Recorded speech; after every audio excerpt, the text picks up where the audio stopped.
سیاہ رنگ میں رنگا یہ کمرہ جس کی ہر ایک چیز بھی دوسرے رنگ کی نہیں تھی۔ سیاہ پردے، سیاہ دیواریں، سیاہ صوفے، سیاہ بیڈ چادر، تکیا، حتیٰ کہ زمین پر بچھا قالین بھی سیاہ رنگ کا تھا، اور دیواروں پر لگی سیاہ سانپ کی تصویر۔ عروہ انہیں دیکھتے خوف سے لرز گئے۔ آخری لمحہ جو یادداشت میں محفوظ تھا اس حیوان کا اپنے بے حد قریب آنا تھا، اور پھر اندھیرا ہی اندھیرا۔ اس کا مطلب وہ اس کی قید میں تھی، وہ اس کا سچ جان گئی تھی۔ وہ یہاں ضرور اسے مارنے کے لیے لایا ہوگا۔ وہ اسے اپنے پنجرے میں قید کر گیا تھا۔ عروہ کا سانس اپنے سینے میں اٹکا تھا۔ خوف کے باعث پورا بدن لرز اٹھا، اور اگلے ہی پل وہ اپنی عزت اور جان کو بچانے کی مبہم سی کوشش کرتے دروازے کی طرف دوڑے، اپنی چادر کو بمشکل سنبھالا جو وجود سے اترنے والی تھی۔ کوئی تو خدا کا بندہ ہوگا جو اسے اس زندان سے نکالے گا، اس کی مدد کرے گا۔ اسے اس کمرے میں اپنی سانسیں گھٹتی ہوئی محسوس ہو رہی تھیں۔ اس کی خوش قسمتی تھی شاید جو دروازہ لاک نہیں تھا، اور اگلے ہی پل وہ تیزی سے کمرے سے باہر نکلی۔ دائیں بائیں راہداری تھی، اور تقریباً 20 قدموں کی دوری پر دونوں جانب زینے تھے۔ عروہ بائیں طرف تیزی سے بھاگی، تیزی سے سیڑھیاں اترتے وہ پھولتی ہوئی سانسوں کے ہمراہ لاؤنج میں آئی، لیکن لاؤنج کے صوفے پر بیٹھے کالے لباس میں کالا ماسک پہنے جس میں صرف ان کی آنکھیں نظر آ رہی تھیں، وجودوں کو دیکھتے وہ اپنی چیخ کا گلا نہیں گھونٹ پائی۔ عروہ اپنے لبوں پر ہاتھ رکھتی انہیں دیکھتے پیچھے ہوتے دیوار سے جا لگی۔ اس کی چیخ پر صوفے پر بیٹھے وہ 5 وجود برق رفتاری سے اپنی اپنی گن نکالتے اس پر تان گئے۔ 5 کی آنکھیں سرد تھیں، لیکن وائزی سے زیادہ نہیں۔ اپنی طرف گن تانے دیکھتے عروہ کو اپنے پیروں سے جان نکلتی ہوئی محسوس ہوئی۔ یہ وہ کہاں آ گئی تھی، کس مصیبت میں پھنس گئی تھی؟ لرزتا بدن، بھیگتی آنکھیں، منہ پر سختی سے اپنے ہاتھ جمائے وہ قابل رحم حالت میں دیوار سے لگی کھڑی تھی۔ کون ہو تم؟ یہاں اندر کیسے آئی لڑکی؟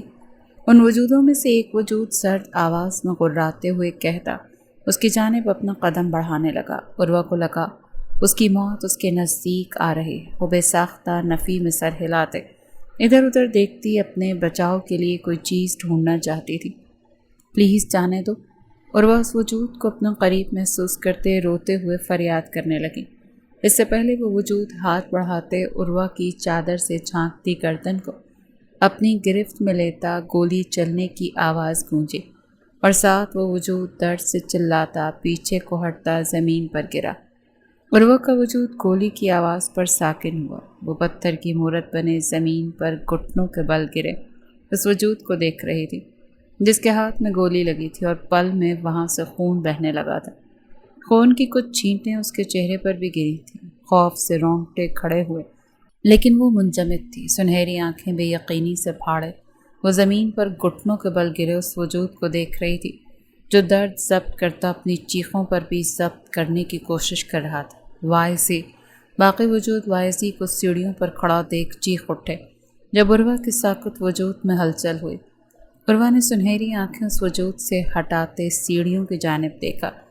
سیڑھیوں پر کھڑے شرٹ لیس بھیگے بھال لیے وائزی کو سرخ آنکھوں میں بھسم کر دینے والے تاثرات لیے اپنی جانب دیکھتا پا کر اس کا وجود پسینے سے شرابور ہوا۔ اصل خوف تو اب محسوس ہوا تھا۔ مخالف کی سرد آنکھیں دیکھنے کے بعد سینے میں پڑپڑاتا ننھا سا دل خوف سے سمٹ چکا تھا۔ Put your guns down. رگوں میں دوڑتا خون منجمد کر دینے والی آواز پورے لاؤنج میں گونجی۔ اس کے حکم کی تعمیل کرتے وہ سب اپنی گنز ڈاؤن کر چکے تھے۔ یزدان عروہ پر اپنی سرد نظریں گاڑے سیڑھیاں اترنے لگا، اور اس کے ہر بڑھتے قدم پر عروہ کو اپنی سانسیں مدھم ہوتی ہوئی محسوس ہوئیں۔ اگر تم میں سے کسی نے اس کی طرف نظر اٹھا کر دیکھا تو انجام کے ذمہ دار تم خود ہوگے۔ عروہ کے قریب آتے اس سے 1 انچ کی دوری پر کھڑے ہوتے یزدان سرد آواز میں دھاڑا تو سب نے اپنی نظریں فوراً نیچے جھکائیں۔ اس کی دھاڑ پر عروہ خوف سے نکلنے والی چیخ کو اپنا لب دانتوں تلے دبا کر روک گئی۔ سنہری آنکھیں اپنے پیروں پر مرکوز تھی۔ مقابل کی سرد سیاہ آنکھوں میں دیکھنے کی ہمت نہیں تھی، جبکہ یزدان اس کا لرزتا بدن اس کے چہرے کے ہر نقش کو گہری مگر سرد نظروں سے تک رہا تھا۔ عروہ کے رخسار پر ٹھہرے خون کے چھینٹوں کو دیکھتے اس نے اپنے لب بھینچے اور پھر ہاتھ بڑھاتے نرمی سے اس کے رخسار پر انگوٹھا رکھتے خون صاف کرنا چاہا۔ جب عروہ کی کانپتی لرزتی آواز اس کی سماعتوں سے ٹکرائی، میں شادی شدہ ہوں، ہاتھ نہیں لگاؤ پلیز، دور رہو۔ عروہ اس کی دہکتی سانسیں اور اس کے انگوٹھے کا لمس اپنے رخسار پر محسوس کرتے اپنے آپ کو زمین میں دھنستا ہوا محسوس کر رہی تھی۔ کانپتی آواز میں گویا ہوا۔ اس کے کہنے پر یزدان نے اس کے رخسار سے اپنا انگوٹھا ہٹاتے غور سے اسے دیکھا، جو آنکھیں بند کیے لرزتا بدن لرزتے لب لیے بنا آواز رو رہی تھی۔ آگے ہی پل وہ بے دردی سے اس کی کلائی جکڑتے تیز قدم بڑھاتے سیڑھیاں چڑھنے لگا۔ چھوڑو مجھے، جانے دو پلیز، چھوڑ دو، جانے دو پلیز، میں کسی کو نہیں بتاؤں گی، کچھ بھی، خدا کے لیے رحم کھاؤ۔ عروہ اس کے کھینچنے پر اس کے ساتھ کھینچتی چلی جا رہی تھی، ساتھ ساتھ فریاد بھی کر رہی تھی۔ اسے یہاں قید میں نہیں رہنا تھا، یہاں سے جانا تھا، لیکن یزدان اس کی آہ و فریاد کو نظر انداز کرتا اسے لیے کمرے میں آتے کمرے کا دروازہ بند کرتے اس کی پشت دروازے سے ٹکا گیا۔ لاؤنج میں کھڑے سب افراد نے یہ منظر حیرت اور بے یقینی سے دیکھا تھا، جبکہ دائیں راہداری میں اپنے کمرے کے باہر کھڑی حسینہ یہ منظر دیکھتے دانت پیستی رہ گئی تھی۔ کیوں گئی تھی باہر تم؟ اس کی پشت کو دروازے سے لگائے اس کے ارد گرد اپنے بازو جمائے یزدان سرد آواز میں سوال گو ہوا۔ مجھے نہیں رہنا یہاں، مجھے جانا ہے یہاں سے، تم مجھے قید نہیں کر سکتے، سنا تم نے؟ چھوڑو مجھے، جانے دو یہاں سے، حیوان ہو تم، درندے ہو تم، مجھے جانے دو۔ اور وہ آپس سے باہر ہوتے اس کے برہنہ سینے پر ہاتھ مارتے اسے خود سے دور دھکیلتے ہوئے چیخے، جب یزدان نے اس کے بالوں کو گدی سے پکڑتے اپنی گرفت میں لیتے اس کا چہرہ اپنے چہرے کے مد مقابل کیا، اور وہ خاموش ہوتے بہتی نگاہوں سے اس کی خون اگلتی ہوئی آنکھوں میں دیکھنے لگی۔ اس قید سے آزادی نہیں ملے گی لڑکی، اب تمہیں یہیں رہنا ہے، میری قید میں، اس زندان میں سسک کر مر جانا، لیکن یہاں سے آزادی ناممکن ہے اب۔ سرد لہجے میں کہتے وہ عروہ کی جان نکال گیا۔ پلیز جانے دو، میں کسی کو نہیں بتاؤں گی، پکا، قسم کھاتی ہوں، مجھے جانے دو۔ عروہ نے التجائیہ لہجے میں کہا، نہیں، میں تمہیں 2 موقع تو دے چکا تھا، کہا تھا نا دور رہو، لیکن تم باز نہیں آئی، اب یہی تمہارا مقدر، یہ کمرہ، یہ قید۔ یزدان اس کے بالوں پر زور دیتا ہوا بولا تو عروہ نے اٹھتے درد کے باعث سسکی بھرے، میں شادی شدہ ہوں، میرے بچے ہیں، میرا شوہر ہے، مجھے جانے دو۔ عروہ نے اسے قائل کرنا چاہا، اس کا یزدان اسے ڈھونڈنے آئے اور وہ اسے نہ ملے تو اسے یہاں سے ہر قیمت پر جانا تھا۔ کوئی بات نہیں، تمہارے شوہر اور تمہارے بچوں کو اوپر پہنچانے میں زیادہ وقت نہیں لگے گا۔ یزدان اس کی آنکھوں میں دیکھتے استہزائیہ بولا تو عروہ کی سنہری آنکھیں، جن میں کچھ لمحے پہلے نمی تھی، گزارش اور سفارش تھی، وہاں قہر سے ڈھایا۔ انجام کی پرواہ کیے بنا اس نے اپنا ہاتھ اٹھاتے اپنے ناخن وائزی کے چہرے پر مارے۔ وائزی کی گرفت ڈھیلی ہوئی، عروہ بھربھری مٹی کی مانند اس کی گرفت سے نکلتی ٹیبل پر پڑا واس اٹھاتے بنا وائزی کو سنبھلنے کا موقع دیے اس کے سر پر مار گئی۔ میرے شوہر کو نقصان پہنچانے کا سوچنا بھی مت، جان سے مار دوں گی میں۔ واس سے وار کرنے کے بعد اس نے ٹیبل پر پڑا پرفیوم اٹھاتے اس کے سر پر پھر سے دے مارا۔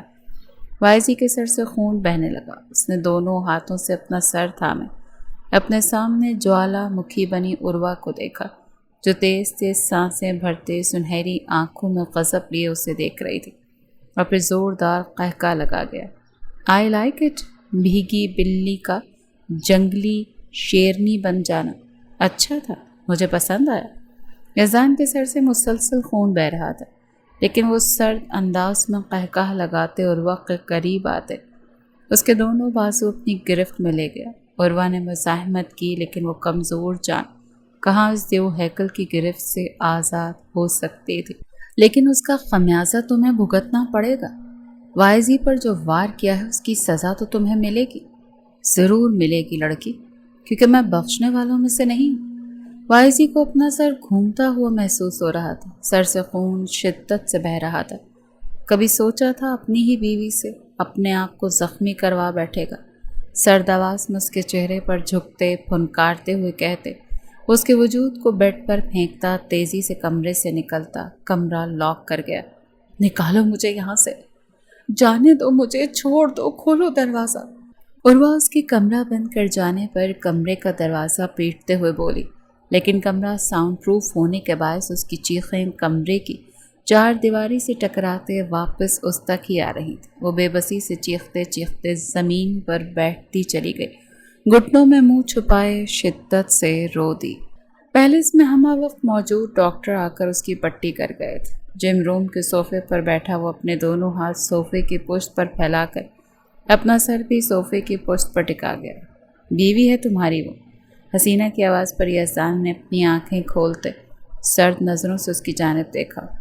تمہیں جواب دے نہیں ہوں، یزدان اس کے سخت نظروں سے گھورتے ہوئے بولا۔ حسینہ ہنستے ہوئے اس کے سامنے پڑے صوفے پر بیٹھ گئی۔ تم لفظی جواب دو یا نہ دو، فرق نہیں پڑتا، تمہاری آنکھیں اور تمہارا انداز جواب دے چکا ہے، صرف مجھے نہیں باقی سب کو بھی، کیونکہ وائزی صرف اپنی چیزوں پر کسی کی نظر برداشت نہیں کرتا۔ اس کا مطلب صاف ہوا نا، وہ تمہاری بیوی ہے، تبھی اس پر کسی کی نظر نہیں برداشت۔ اسے چھونے والے ہاتھ کو تم نے زخمی کر دیا۔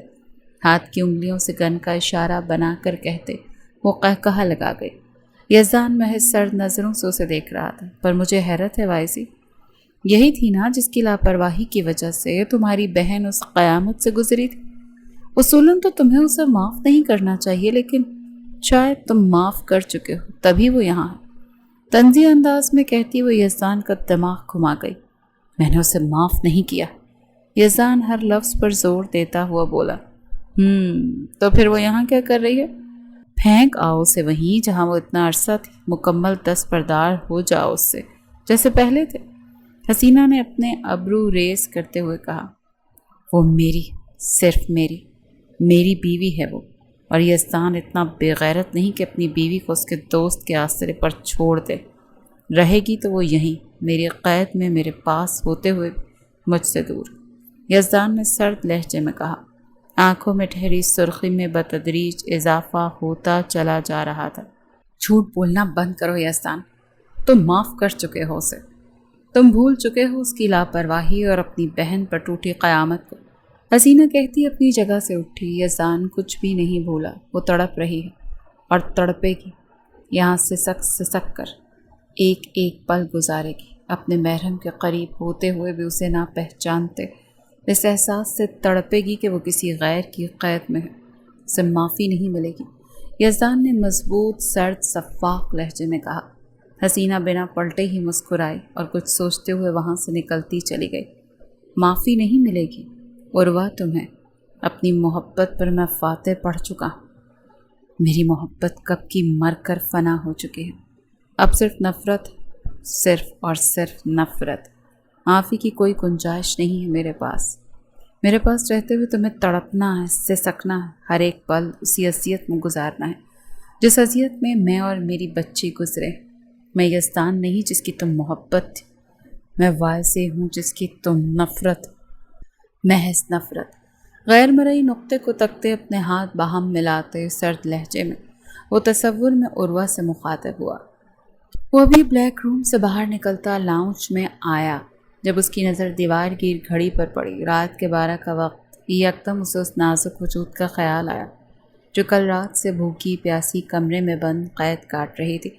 کھانا لے کر چلو میرے ساتھ، وہاں موجود ہاتھ باندھے کھڑی ملازمہ کو حکم دیتا۔ وہ اپنے خون آلود دستانوں کو اپنے بائیں ہاتھ میں تھامے تیزی سے سیڑھیاں چڑھنے لگا۔